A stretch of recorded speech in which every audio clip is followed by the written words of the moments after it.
Good morning. And it is a beautiful morning in New York City. And I'm here to speak about the latest current issues. I've recently learned that education in this country is not uniform. Not everyone gets the same history. In fact, if you live in the Dakotas, or Texas, or Arkansas, or perhaps some other states, you're not even getting a science and technology background. Science and technology are the ways for us to move forward, and yet, whole swaths of the country are not up to date in science and math and technology. So it's no wonder they're scared of the vaccine.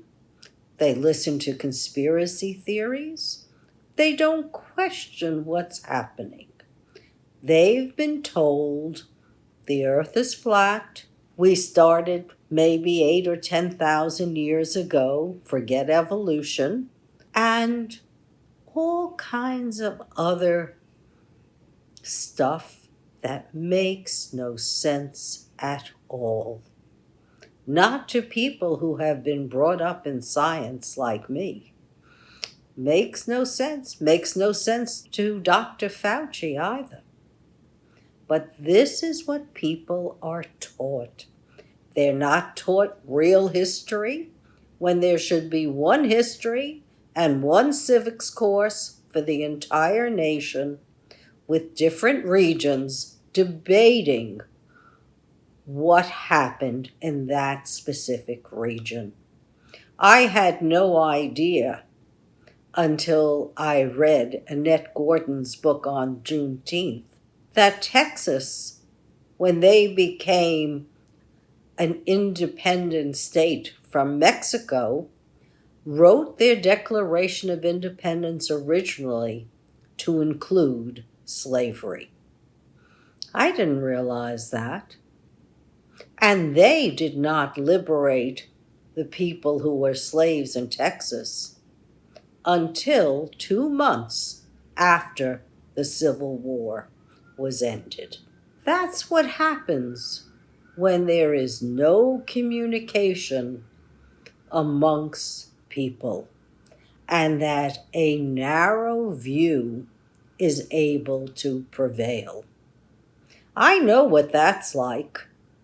When I came to Ford Motor Company after being in science with a master's in biochemistry and a PhD without thesis in neuropharmacology from Cornell Med, Ford Motor Company made me their expert in paint. This was in the mid-70s, 1976. And to do it, I went to all 21 assembly plants. And the upper management was absolutely behind my doing this. And I could see what was happening in the plants, and I saw how the guys related to each other, and I thought, gee, it would be a good idea for everyone to get together, at least on a quarterly basis, and share what they've done well, what they've had problems with, so that they could do things better for their own assembly plant and for themselves and progress. That's not happening in our country. We have 43 states set to write in voter suppression laws and gerrymandering. Those laws are ready to go. They've been written by the Heritage Foundation. I understand what motivates Trump's GOP. A, they were complicit, in a lot of them, in the insurrection of January 6th. And sure, they don't want an investigation into that. And also, they've kept their populations down by giving them the stingiest unemployment benefits known to man.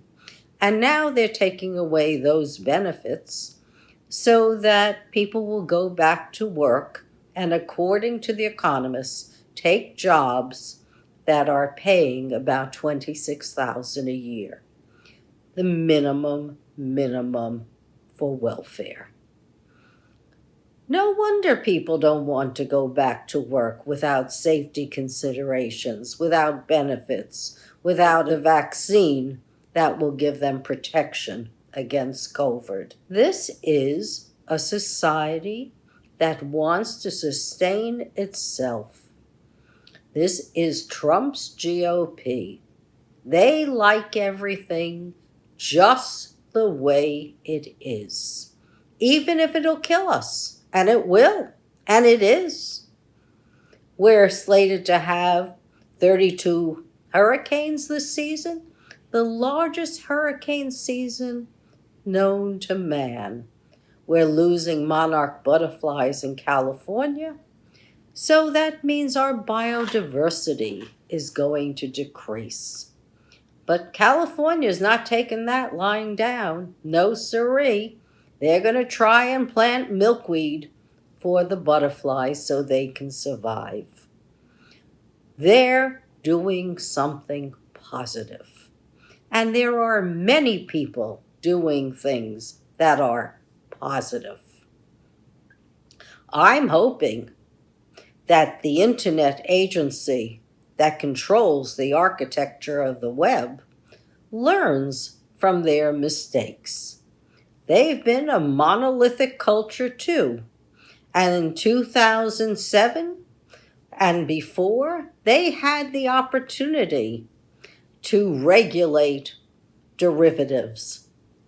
But that wasn't part of their mantra. Their mantra was an open web. So they didn't step in and they didn't look at derivative trading when they could have, and they voted no. They were not going to put up any kind of warning signs. Fast forward to today, because of their narrow thinking and not allowing anthropologists, economists, policymakers into their group, they had a chance to put in an early warning system for ransomware and to let corporations and critical infrastructure know when they're being hacked.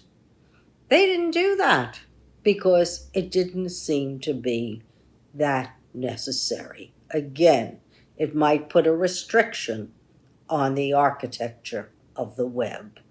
It wouldn't be pure, but it would help people.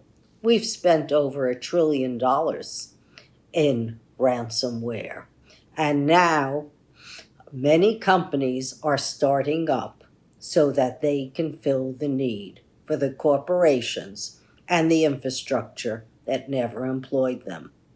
One of the groups that's funding these startups is iAngels. The Cornell tech community right here in New York City is working with New York City corporations to help them any way they can. And so science and technology cannot work well in a vacuum, and neither can politics. Politics is everything. And since it affects our lives and affects how we read and how we think, then we've got to be involved. And more people who are in the sciences should probably go into politics, because it does affect us. And I'd rather have it affect us in a positive way. Buffett wanted to decommission his coal plants in Wyoming so he could be more sustainable. And at however old he is, with Charlie Munger, God bless them. So they're pairing up with Bill Gates and with GE's Hitachi Group, and they're going to have a Natrium power plant. I never even heard of it. It's like sodium bicarbonate. However, It produces energy, and it's just a next generation nuclear power plant. It's going to fuel many, many homes, hook up to the grid, store energy, and make it possible for us not to even look at uranium or plutonium. We'll have no waste, and we will be able to have no carbon emissions and eventually make products that use this energy with zero carbon emissions. I think that's a win-win, and that's science and technology at work. When you use it and you use it well, it's the only way to go. NASA is now going to Venus at the end of this decade. That's another win for society. The more active NASA has become, the more whatever they learn and however they do business in space, it filters down to us. That's how we were able to understand DNA and crack the codes as quickly as we did, because Jet Propulsion Laboratories, who had taken us to the moon, took us back into knowledge of our own bodies. The other day, I was blue skying with my grandson, and we were talking about elevators into space. Elevators that could transport people and goods. Some device, not unlike, I guess, rocket propelled, would pick you up and then deposit you many miles away down in the Earth's atmosphere. Another interesting idea, a platform for space development, a platform to get away from airlines that would pollute our atmosphere. It's a good thing. And it's good to know that kids are thinking this way. So my bet is on not being rigid, because rigidity is going to kill us, and we know it. The conservative way is a way that was good when things were not dire, but they are dire now. And even though we have more people going into the workforce, we still have millions unemployed. And I'm looking at commercial real estate that really needs people. And I don't think people want to stay remote working all that much longer. We're social animals.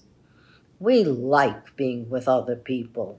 For me, it was a pleasure to be able to not only give back to the economy, but reward myself with something new the other day. So I think the future is bright, but I think it's bright if we let in new ideas, new ways of thought, and we start thinking and planning for our future. And it should be a future with science and technology in everyone's life. Teaches you to think analytically, and then it asks you to question. And when you start questioning, you really got to get answers that satisfy you, that you're doing everything you can to move forward for yourself and your family in a sustainable way that does bring science into our lives and a zero carbon footprint. So, thank you for listening, and God bless you all. Bye now.